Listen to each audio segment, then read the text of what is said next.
নমস্কার বন্ধুরা, আমি উপমা এবং আমার চ্যানেল এক্সপ্লোর উইথ উপমাতে সবাইকে আরও একবার স্বাগত জানাই। বন্ধুরা, সামনেই আসতে চলেছে ফলহারিণী অমাবস্যা তিথি। বন্ধুরা, ফলহারিণী শব্দের অর্থ সেই নারী যে আমাদের কর্মের ফল দিয়ে থাকেন। ফলা অর্থাৎ ফল, অর্থাৎ কর্মের ফল হারিণী শব্দের অর্থ হলো সেই নারী যার পায়ের পূর্বজন্ম ইহজীবনে তন্ত্রের শ্রেষ্ঠ তন্ত্র কালীতন্ত্র। তন্ত্র বলতে আমরা বুঝি তন মানে তনু বা দেহ, তন্ত্র মানে হচ্ছে রক্ষা করা, দেহকে রক্ষা করা। তন্ত্রের শ্রেষ্ঠ তন্ত্র হলো বন্ধুরা কালীতন্ত্র। বন্ধুরা, মাকে নীল সরস্বতীও বলা হয়। নীল সরস্বতী রূপেও মাকে পুজো করা হয়। বলা হয় মা তারার পুজো করলে আপনি যে পেশাতেই থাকুন না কেন আপনার জ্ঞান বৃদ্ধি হবে। বন্ধুরা, মা তারার 8টি রূপ, তিনি হচ্ছেন মহালক্ষ্মী। সেই জন্য বন্ধুরা, কোজাগরী লক্ষ্মী পুজোয় পূর্ণিমা তিথিকে মায়ের আবির্ভাব তিথি হিসেবে দেখা হয়। মা তারার সবচেয়ে জাগ্রত তিথি হলো কৌশিকী অমাবস্যা তিথি। বন্ধুরা, ফলহারিণী অমাবস্যা তিথি অর্থাৎ ফলহারিণী কালী পুজো এবছর 5ই জুন পড়েছে। বন্ধুরা, 7:15 এই অমাবস্যা তিথিটি পড়েছে। এই অমাবস্যায় কি উপাচার করলে প্রবল ভাগ্য উন্নতি হবে, আজকে বন্ধুরা ভিডিওতে সে বিষয়েই আমরা জানব। বন্ধুরা, যে বাড়িতে মা তারার ছবি থাকে এবং মাকে যদি ভক্তি ভরে পূজা অর্চনা করা হয়, তাহলে বন্ধুরা সেই বাড়িতে সুখ শান্তির কোনো দিনও অভাব হয় না। বন্ধুরা, মা তারার উপাসনা করলে অর্থ সম্পদ বৈভব কোনো কিছুরই অভাব থাকে না।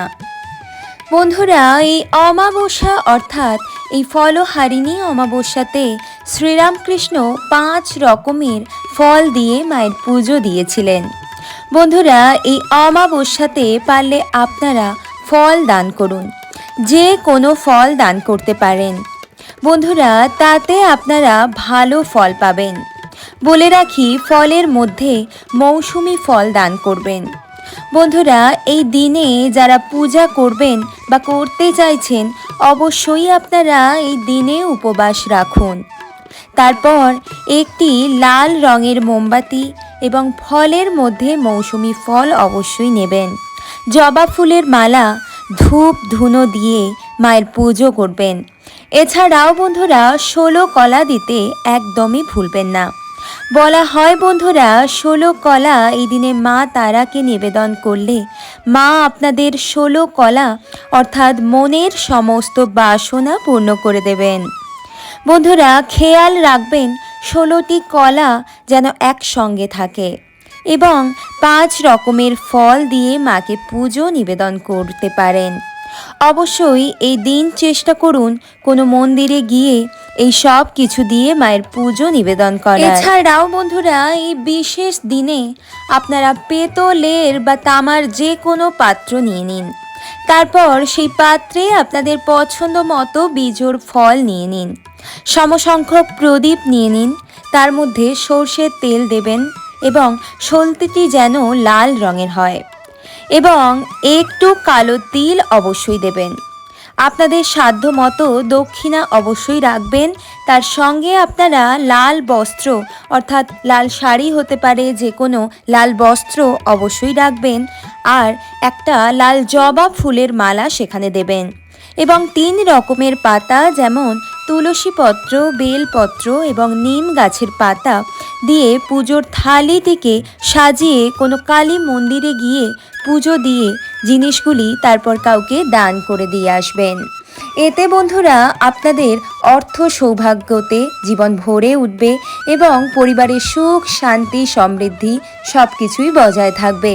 তাই এই মহা অমাবস্যার দিন এই কার্যগুলি করতে কিন্তু বন্ধুরা একদমই ভুলবেন না।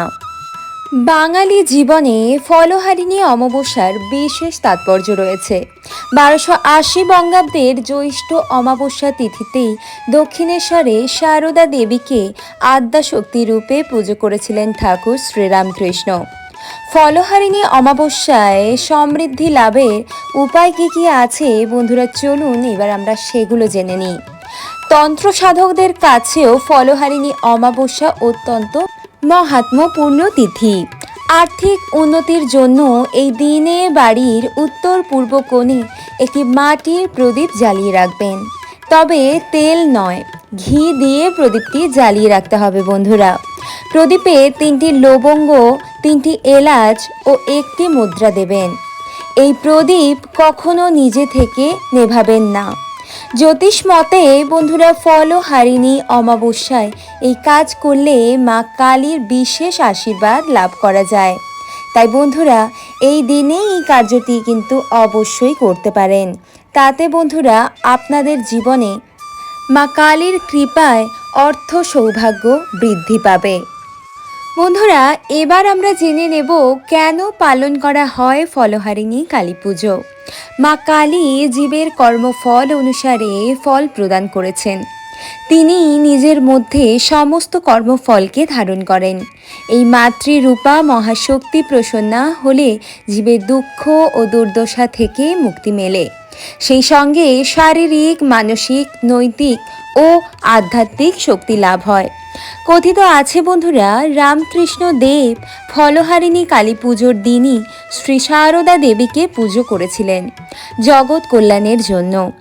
এদিন শ্রীমা সারদাকে ষোড়শী রূপে পুজো করেছিলেন বলে আজও রামকৃষ্ণ মঠ ও আশ্রমে এই পুজো ষোড়শী পুজো নামে পরিচিত। এছাড়াও বন্ধুরা 1280 বঙ্গাব্দে জ্যৈষ্ঠ মাসের অমাবস্যা তিথিতে তিনি দক্ষিণেশ্বরে আদ্যাশক্তি সগুণ রূপের পুজো করেছিলেন। সেজন্যে এই দিনটি অত্যন্ত শুভ ও তাৎপর্যপূর্ণ বলে মনে করা হয়।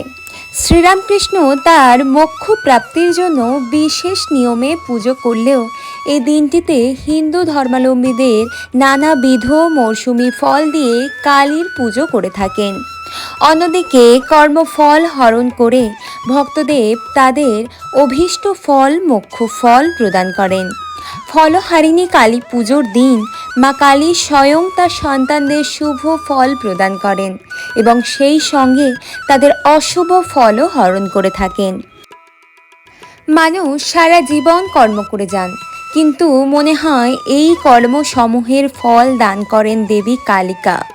তিনি সমস্ত কিছু শক্তি, জ্ঞান, ইচ্ছা ও কর্মশক্তি রূপে বিরাজিতা।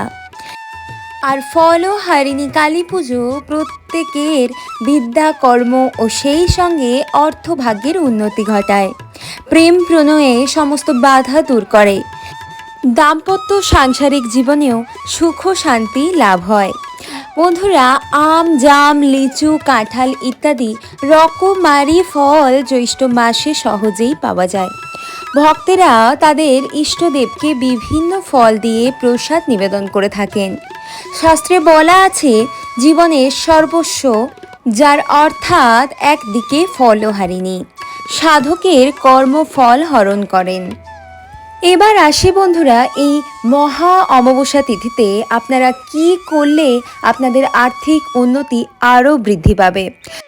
মা কালীর কৃপায় আপনার আর্থিক উন্নতি আরও বৃদ্ধি পাবে এবং কর্মজীবনে আপনি সফলতা আবার অর্জন করতে পারবেন। তো চলুন বন্ধুরা, এবার জানি সেই মূল বিষয়বস্তু সম্পর্কে। চলুন বন্ধুরা, এবার সেই টোটকাটা আমরা জেনে নিই। তো বন্ধুরা, এই অমাবস্যার দিন কিন্তু আপনারা খুব প্রাতঃকালে ঘুম থেকে ওঠার চেষ্টা করবেন। বাসি বিছানা ছেড়ে ওঠার আগে বন্ধুরা মা কালীকে একবার স্মরণ করে নেবেন এবং তারপরে বন্ধুরা যে কার্যটি করবেন, তারপর বন্ধুরা বাড়ি ঘরদোর ভালোভাবে পরিষ্কার পরিচ্ছন্ন করে নেবেন। উঠোনের কাজটি যাতে ভালোভাবে পরিষ্কার পরিচ্ছন্ন হয় সে বিষয়ে একটু সতর্ক থাকবেন। তারপরে বন্ধুরা আপনারা স্নান করে নেবেন এবং স্নান করে নেওয়ার পর শুদ্ধ বস্ত্র পরিধান করে বাড়ির সদর দরজার কাছে, অর্থাৎ বাড়ির যে মেন দরজা, সেখানে আলপনা একটি এঁকে দিতে পারেন। তো তারপরে বন্ধুরা একদম সোজা ঠাকুর ঘরে চলে যাবেন। তো বন্ধুরা এই দিনে কিন্তু বাড়ির ঠাকুর ঘরে অর্থাৎ আপনাদের নিজ নিজ ঠাকুর ঘরে মা কালীকে পুজো করতে কিন্তু একেবারেই ভুলবেন না। ওই দিন বাড়ির গৃহে মানে অর্থাৎ নিজের বাড়িতে কালী পুজো অবশ্যই করবেন। বন্ধুরা বলে রাখি, নিত্য পুজো যেভাবে আপনারা প্রত্যেকদিন করে থাকেন সেভাবেই কিন্তু আপনারা এই বিশেষ দিনে মা কালীকে পুজো নিবেদন করতে পারেন। বন্ধুরা মায়ের সামনে ধূপ, প্রদীপ, ধুনো এবং ফল কিছু যেমন মৌসুমি ফল দিতে পারেন এবং কলা দিতে পারেন এবং তার সাথে বন্ধুরা একটি একদম নিখুঁত পানের পাতা কিন্তু অবশ্যই রাখবেন এবং পানের পাতাটির ওপর আতপ চাল দিতে একদমই ভুলবেন না এবং আতপ চালের ওপর 1 টাকার কয়েন অবশ্যই দেবেন। এবং খেয়াল রাখবেন সেদিন আপনার গৃহে অর্থাৎ আপনার বাড়িতে থাকা কালী মূর্তিটিকে লাল বস্ত্র পরিয়ে দেওয়ার জন্য এবং সামনে কোনো লাল শালু পেতে দিতে পারেন যার ওপরে আপনারা ফুল, নৈবেদ্য ইত্যাদি অর্পণ করতে পারবেন। তো বন্ধুরা এই সব কিছু হয়ে যাবার পর আপনারা সম্পূর্ণরূপে পুজো দেবেন, মায়ের পুজো অর্পণ করবেন এবং মাকে হাত জোড়ো করে মনের বাসনা, মনে যা যা সমস্যা আছে মাকে সেগুলো বলবেন। তারপর বন্ধুরা পুজো হয়ে যাওয়ার পর আপনি আপনার পুজোর ঘর ছেড়ে বাইরে চলে যাবেন কিছুক্ষণের জন্য এবং তারপরে কিছুক্ষণ পর ফিরে এসে পুজোর ঘর থেকে আপনি নৈবেদ্য, প্রসাদ যেগুলি দিয়েছিলেন সকলের মধ্যে সেই প্রসাদ ভাগ করে দেবেন এবং যে মহা কাজটি করতে হবে এই দিনে সেটি হচ্ছে বন্ধুরা, আপনি যে মায়ের সামনে পানের পাতা ও আতপ চাল ও সুপুরি যেটা রেখেছিলেন সেটা একটি লাল শালুতে ভালো করে বেঁধে নেবেন এবং তারপরে বন্ধুরা ওই জিনিসটি মানে ওই পোটলাটি আপনার নিজের মাথায় একবার ঠেকাবেন এবং বাড়ির সমস্ত সদস্যদের মাথায় একবার করে ঠেকিয়ে বাড়ির সদর দরজার অর্থাৎ আপনার যে বাড়ির মেন দরজা তার হচ্ছে ডান দিকে আপনারা সেটি ভালো করে বেঁধে দেবেন। এবং বন্ধুরা খেয়াল রাখবেন অর্থাৎ খুব মনোযোগ সহকারে করবেন কাজটি যাতে কেউ টের না পায়, কেউ দেখতে না পায়। আপনি একাই কাজটি করবেন, কেউ দেখতে যেন না পায়। তো বন্ধুরা এটা মাথায় রাখবেন বা খেয়াল রাখবেন।